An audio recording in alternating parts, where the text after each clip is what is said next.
राज्यात सध्या दुहेरी संकट ओढावले असून राज्यातील बहुतांश भागात उन्हाच्या तीव्र झळा जाणवू लागले, तर काही भागात अवकाळी पावसाला पोषक वातावरण तयार होत असल्याचं हवामान विभागाकडून नुकतेच सांगण्यात आलंय। आज दुपारी बहुतांश हवामान केंद्रावर तापमान 40 अंशाच्या वर नोंदलं गेलंय। मराठवाड्यातील 3, पश्चिम महाराष्ट्रातील 1 तर विदर्भातील 8 जिल्ह्यात तापमान 40 अंशाच्या वर गेल्याचं आज दुपारी हवामान विभागाकडून सांगण्यात आलंय। तर उच्चांकी तापमान अकोला येथे 42.6 अंश सेल्सिअस इतकं नोंदलं गेलंय। राज्यात उष्णतेच्या लाटेसह पावसाचा इशारा देखील देण्यात आलाय।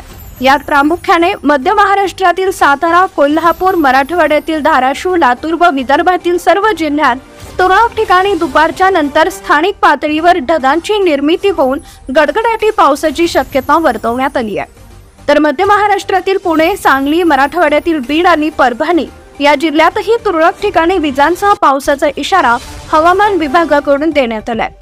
दरम्यान पावसाच्या वेळी वाऱ्याचा वेग वाढून वारे ताशी 30 ते 40 किलोमीटर वेगाने वाहतील। तुमच्या जिल्ह्यातील हवामान अंदाज पाहण्यासाठी डिस्क्रिप्शन मध्ये हवामान व्हॉट्सअप ग्रुपची लिंक दिली आहे। आत्ताच आमच्या व्हॉट्सअप ग्रुपमध्ये सामील व्हा। धन्यवाद। जय हिंद, जय महाराष्ट्र।